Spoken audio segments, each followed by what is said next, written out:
कला विषय से टीजीटी, पीजीटी, नीट, जेआरएफ की तैयारी कर रहे समस्त छात्र छात्राओं का मैं RP sir, Radha Raman classes में स्वागत करता हूं, अभिनंदन करता हूं। प्रिय छात्रों, कला विषय से टीजीटी, पीजीटी की परीक्षाओं में मंदिर से संबंधित जो प्रश्न पूछे जाते हैं, उन प्रश्नों से संबंधित महत्वपूर्ण सामग्री विभिन्न वीडियो के माध्यम से आप तक पहुंचाने का प्रयास किया। आप लोगों द्वारा उन वीडियो को देखा गया, उनके प्रश्नों को समझा गया और काफ़ी सराहा गया। इसी प्रक्रिया में आज हम लोग कला विषय से टीजीटी, पीजीटी की होने वाली संभावित परीक्षाओं में स्तूप से संबंधित जो प्रश्न पूछे जाने वाले हैं, पूछे जाएंगे, पूछे जाते हैं, उन्हीं प्रश्नों को दृष्टि में रखकर आज स्तूप पर चर्चा हम लोग करेंगे। प्रिय छात्रों, स्तूप शब्द संस्कृत भाषा का शब्द है। ये संस्कृत भाषा से लिया गया शब्द है। संस्कृत शब्दकोश में स्तूप शब्द का अर्थ मिट्टी का टीला या ईंट का चबूतरा दिया गया है। इस अर्थ के आधार पर बौद्ध ग्रंथों में स्तूप शब्द को परिभाषित करते हुए कहा गया है कि स्तूप वह कलाकृति है जिसका निर्माण अस्थि अवशेष को ढकने के लिए किया जाता था, अर्थात मृत्यु के बाद जलाने पर जो अस्थि अवशेष बचता था, उस अवशेष को ढकने के लिए जो मिट्टी का टीला बनाया जाता था या ईंट का चबूतरा बनाया जाता था, उसी के लिए स्तूप शब्द का प्रयोग किया गया है। प्रिय छात्रों, स्तूप शब्द का सर्वप्रथम उल्लेख ऋग्वेद में मिलता है। ऋग्वेद में स्तूप शब्द का सर्वप्रथम उल्लेख हुआ, लेकिन उस अर्थ में नहीं हुआ है जिस अर्थ में बौद्ध ग्रंथों में स्तूप शब्द को परिभाषित किया गया है, बल्कि ऋग्वेद में स्तूप शब्द का प्रयोग यज्ञ कुंड से उठने वाली अग्नि की लपटों के संदर्भ में किया गया है। जिस अर्थ में बौद्ध ग्रंथों में स्तूप शब्द को परिभाषित किया गया है, उस अर्थ में स्तूप शब्द का प्रथम उल्लेख शतपथ ब्राह्मण में मिलता है। ये शतपथ ब्राह्मण ऋग्वेद से संबंधित ब्राह्मण ग्रंथ है और इसी ग्रंथ में सर्वप्रथम बौद्ध ग्रंथों में स्तूप शब्द को जिस अर्थ में परिभाषित किया गया, उस अर्थ में उल्लेख किया गया है। इसमें वर्णित है कि ऋषियों मुनियों के अस्थि अवशेष को ढकने के लिए मिट्टी का चबूतरा बनाया जाता था। इससे पता चलता है कि भारत के स्थापत्य कला के क्षेत्र में स्तूप निर्माण का शुभारंभ उत्तर वैदिक काल में हो गया था, लेकिन कलात्मक दृष्टिकोण से जो स्तूप स्वीकार किए गए हैं या जिन स्तूपों को कलात्मक स्तूप की श्रेणी में रखा गया है, उनका संबंध बौद्ध धर्म से है। प्रिय छात्रों, बौद्ध धर्म में स्तूप जो बनाए गए हैं, इन स्तूपों को बनाने के लिए आइए हम लोग स्तूप के स्ट्रक्चर का दर्शन करें। आप देख रहे हैं जो आपके सामने स्तूप का स्ट्रक्चर है, इसमें सबसे पहले स्तूप बनाने हेतु एक वृत्ताकार चबूतरे का निर्माण किया जाता था। इस चबूतरे को मेध कहते थे। मेध के ऊपर उल्टे कटोरे की तरह की एक आकृति बनाई जाती थी। इस आकृति को अंड कहा जाता था। यह स्तूप का मुख्य भाग होता था। अंड के ऊपर एक वर्गाकार कक्ष बनाया जाता था और इसी कक्ष में अस्थि अवशेष को रखा जाता था। इस कक्ष को हर्मिका कहा जाता था। प्रिय छात्रों, हर्मिका के ऊपर एक छोटा सा छत्र बनाया जाता था जिससे हर्मिका को सुरक्षित रखा जा सके। हर्मिका को चारों तरफ से रेलिंग से घेरा जाता था जिसको यत्र कहते थे। जो अंड होता था अंड को चारों तरफ से ईंट या पत्थर की रेलिंग से जो है घेर दिया जाता था, जिससे पशु वशु से उसकी रक्षा की जा सके। और इस रेलिंग को वेदिका या बेस्टिन कहा जाता था। वेदिका या बेस्टिन में तोरण द्वार, प्रवेश द्वार बनाए जाते थे, जिसको तोरण द्वार कहते थे। वेदिका और जो अंड होता था, इसके बीच के खाली स्थान को प्रदक्षिणा पथ कहा जाता था, जिसके माध्यम से भक्तगण अंड की परिक्रमा किया करते थे। प्रिय छात्रों, ये जो है स्तूप की विशेषता है। यानी स्तूप बनाने के लिए सबसे पहले एक वृत्ताकार चबूतरा बनाया जाता था, जिसे मेध कहते थे। मेध पर एक उल्टे कटोरे की तरह की आकृति बनाई जाती थी, जिसे अंड कहते थे। अंड के शीर्ष पर एक वर्गाकार कक्ष बनाया जाता था, जिसे हर्मिका कहते थे। हर्मिका को एक जो है छत्र से ढक दिया जाता था। फिर अंड के चारों तरफ ईंट या पत्थर की रेलिंग बनाई जाती थी, जिसे वेदिका या बेस्टिन कहते थे। वेदिका में प्रवेश द्वार बनाए जाते थे, जिसे तोरण कहा जाता था। इस तरह से ये स्तूप की विशेषता है। इन विशेषताओं से युक्त स्तूप निर्माण का शुभारंभ महात्मा गौतम बुद्ध की मृत्यु के तुरंत बाद शुरू हुआ था। तत्कालीन भारत की 8 शक्तियों ने बुद्ध के मृत्यु पर उनके अस्थि अवशेष प्राप्त किया और एक एक स्तूप का निर्माण करवाया। इन स्तूप निर्माताओं का उल्लेख बौद्ध ग्रंथ महापरिनिब्बाण सूत्र में हुआ है। महापरिनिब्बाण सूत्र से पता चलता है कि जिन 8 शक्तियों ने महात्मा गौतम बुद्ध के अस्थि अवशेष पर स्तूप का निर्माण करवाया, उनके नाम था मगध का अजातशत्रु, वैशाली के लिच्छवी, कपिल वस्तु के शाक्य, रामगाम के कोलीय, अलकप के बुलीय, वेदपीठ का ब्राह्मण, कुशीनगर के मल और पावा के मल। तो ये 8 शक्तियाँ थीं जिन्होंने बुद्ध के अस्थि अवशेष पर एक एक स्तूप का निर्माण करवाया। प्रिय छात्रों, पीपली वन के मौर्य कुशीनगर तब पहुँचे जब अस्थि अवशेष का बंटवारा हो चुका था। इसलिए उन्होंने जो वहाँ पर राख पड़ी थी, चिता भस्म था, उसी से संतोष किया और उस चिता भस्म पर एक स्तूप का निर्माण करवाया। बुद्ध के अस्थि अवशेष को बांटने का कार्य द्रोण नामक ब्राह्मण कर रहा था। द्रोण अस्थि अवशेष को बांटते बांटते स्वयं लेना भूल गया। अब जब स्वयं लेना भूल गया तो किससे मांगने जाए, कौन देगा? सब तो लेकर के अपने अपने राज्य में चले गए। इसलिए द्रोण भी चिता भस्म से संतोष किया और उसी पर एक स्तूप का निर्माण करवा दिया। प्रिय छात्रों, इस तरह से महात्मा गौतम बुद्ध की मृत्यु पर तुरंत 10 स्तूप बनवाए गए थे, जिनमें 8 अस्थि अवशेष स्तूप थे और 2 चिता भस्म स्तूप थे। प्रिय छात्रों, स्तूप निर्माताओं में मौर्य वंशी शासक अशोक का अत्यंत महत्वपूर्ण स्थान है।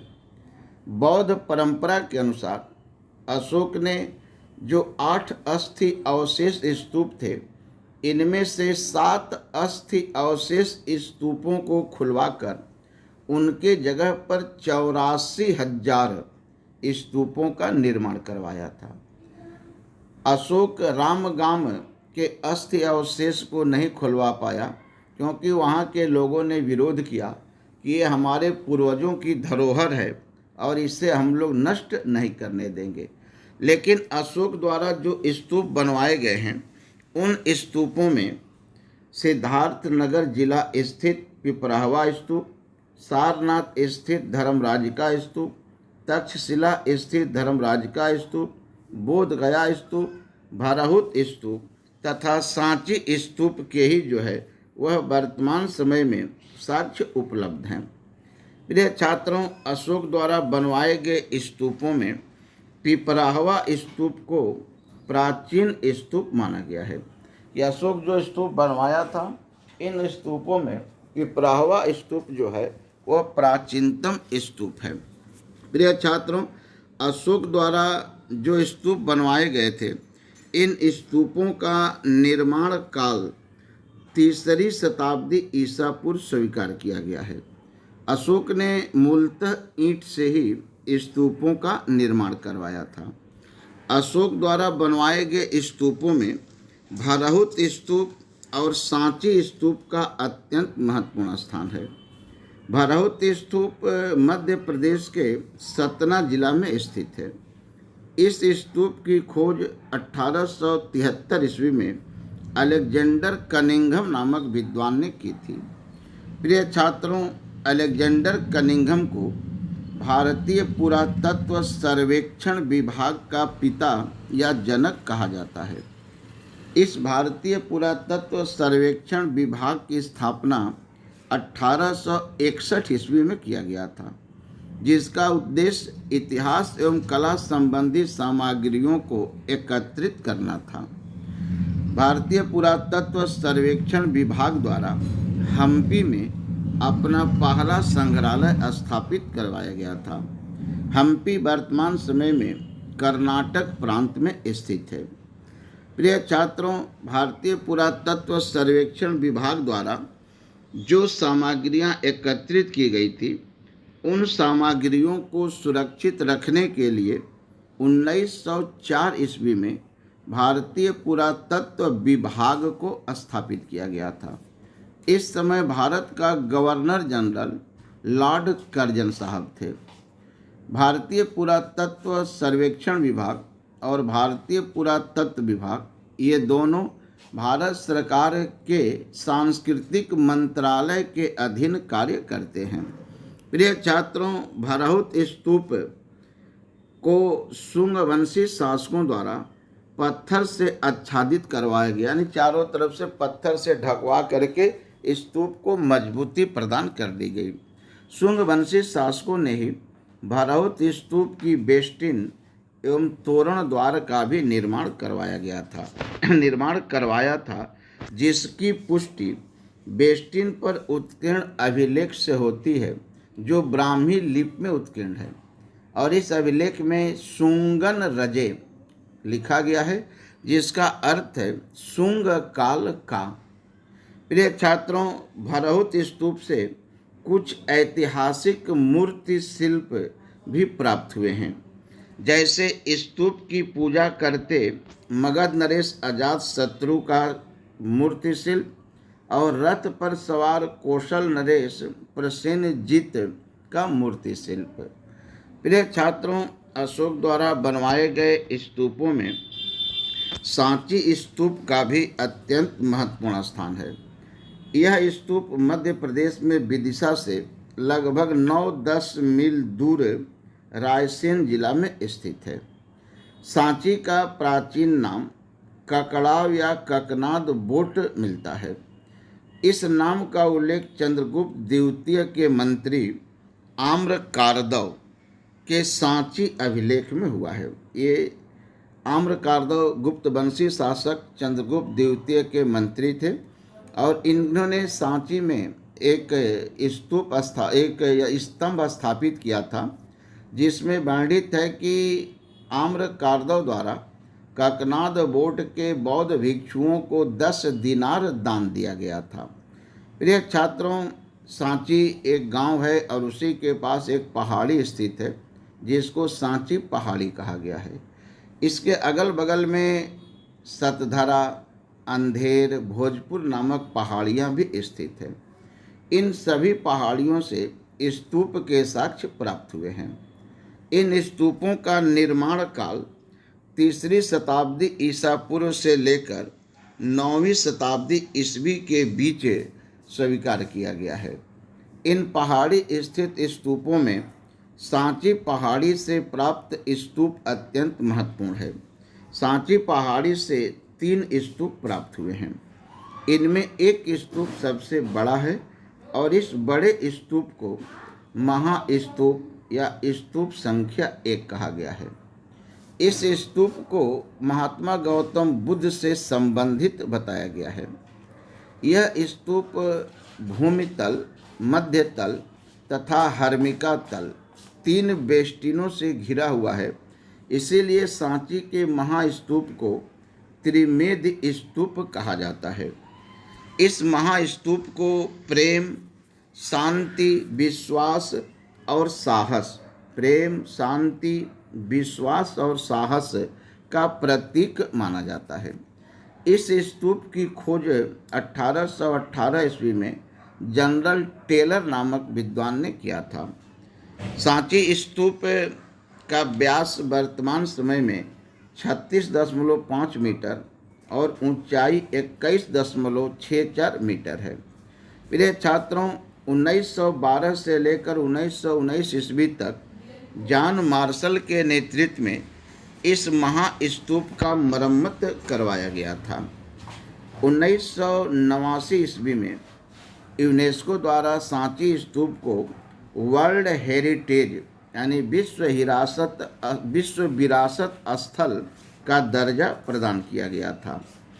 प्रिय छात्रों, भारत सरकार द्वारा जो अभी 200 रुपये की नोट छापी गई है, इस नोट पर सांची स्तूप का फोटो जो है वह छापा गया है। ये नोट आपके सामने है और आप देख सकते हैं कि इस पर जो है सांची स्तूप का ये जो है चित्र अंकित किया गया है।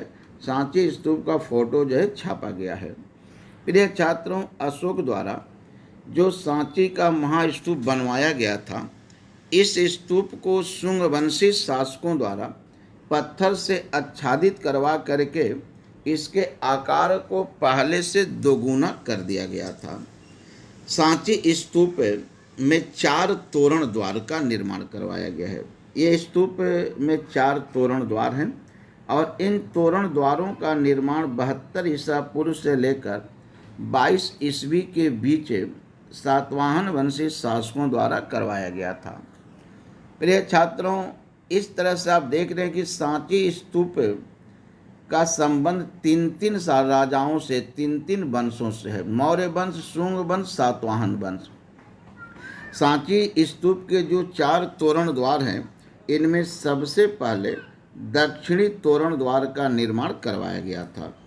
इस तोरण द्वार पर उत्कीर्ण अभिलेख से पता चलता है कि इस तोरण द्वार का निर्माण सातवाहन शासक सातकर्णी प्रथम के शिल्पकारों का प्रमुख वशिष्ठी सातकर्णी द्वारा करवाया गया था। इस पर उसका नाम उत्कीर्ण किया गया। तोरण द्वार पर जो ब्राह्मी लिपि में लेख उत्कीर्ण कराया गया है। ये जो महास्तूप है, इस महास्तूप की बेष्टिन अलंकरण विहीन है। बेष्टिन पर किसी भी तरह का अलंकरण नहीं किया गया है। लेकिन जो तोरण द्वार है महास्तूप के, तो तोरण द्वारों को अनेक प्रकार से अलंकृत किया गया, विभिन्न प्रकार से जो है अलंकृत है। अलंकरण अभिप्राय के रूप में महात्मा गौतम बुद्ध के जीवन संबंधित घटनाओं को प्रतीकों के माध्यम से व्यक्त किया गया है। जैसे महात्मा गौतम बुद्ध के जन्म की घटना को पूर्ण कलश से निकलता कमल तथा गज लक्ष्मी की आकृतियों से व्यक्त किया गया है। इसी तरह से महाभिनिष्क्रमण अर्थात गृह त्याग की घटना को जिन कसा हुआ खाली घोड़ा, यानी खाली घोड़े को अंकित किया गया, उसके ऊपर गद्दी वद्दी लगा करके जो उसको कस दिया गया, जिसको जिन कहा जाता है। संबोधि अर्थात ज्ञान रूपी घटना को पीपल वृक्ष से, धर्म चक्र प्रवर्तन अर्थात प्रथम धर्मोपदेश जो महात्मा गौतम बुद्ध जी द्वारा सारनाथ में दिया गया था, उसके प्रतीक के रूप में चक्र को अंकित किया गया है। और महापरिनिर्वाण अर्थात मृत्यु, जो महात्मा गौतम बुद्ध की मृत्यु कुशीनगर में हुई थी, और इस घटना को स्तूप तथा चरण पादुका को अंकित करके व्यक्त किया गया है। तो इस तरह से जो तोरण द्वार हैं, उनको तो अनेक विध अलंकरणों से अलंकृत किया गया है। लेकिन महास्तूप की बेस्टिन जो है वो बिल्कुल सादी है, उस पर किसी तरह का अलंकरण नहीं किया गया है। और ये बहुत ही सुंदर प्रश्न है, बहुत ही इम्पोर्टेंट प्रश्न है कि महास्तूप की बेस्टिन अलंकृत है, अलंकृत नहीं है, इस तरह के प्रश्न पूछे जाते हैं। प्रिय छात्रों, सांची से प्राप्त दो अन्य स्तूप को स्तूप संख्या 2 तथा स्तूप संख्या 3 कहा गया है। स्तूप संख्या 2 में उन 10 बौद्ध भिक्षुओं के अस्थि अवशेष हैं जो तीसरी बौद्ध संगीत में भाग लिए थे। यह संगीत पाटलिपुत्र में हुई थी। इस समय यहाँ का शासक मौर्यवंशी अशोक थे और इस संगीत की अध्यक्षता अशोक के गुरु मोगल पुत्र तिस द्वारा किया गया था। प्रिय छात्रों, स्तूप संख्या 3 में बुद्ध के प्रिय शिष्य सारिपुत्र और मौदगलायन का अस्थि अवशेष सुरक्षित रखा गया है। प्रिय छात्रों, आप देखें ये सांची का महास्तूप है और आप देख रहे हैं कि सामने आपको प्रवेश द्वार दिखलाई दे रहा है, एक बगल में आपको तोरण द्वार दिखलाई दे रहा है, जस्ट उसी के सामने तीसरा तोरण द्वार है और इसके पीछे जो है वो चौथा तोरण द्वार है। ये सांची स्तूप का दक्षिणी तोरण द्वार सबसे पहले बनाया गया था। उसके बाद उत्तरी तोरण द्वार का निर्माण हुआ था जो सबसे सुरक्षित अवस्था में आज भी है। तब पश्चात पूर्वी और पश्चिमी तोरण द्वार का निर्माण हुआ था। तो प्रिय छात्रों, हम लोगों ने स्तूप से संबंधित टीजीटी पीजीटी की परीक्षा में पूछे जाने वाले महत्वपूर्ण प्रश्नों को दृष्टि में रखते हुए चर्चा किया। अगली वीडियो में मैं आपको दक्षिण भारतीय स्तूप के संबंध में बतलाएंगे। तब तक के लिए आप सभी को धन्यवाद, शुभकामना। जहाँ रहें सुरक्षित रहें, मेहनत करें, परिश्रम करें, अपने लक्ष्य को प्राप्त करें।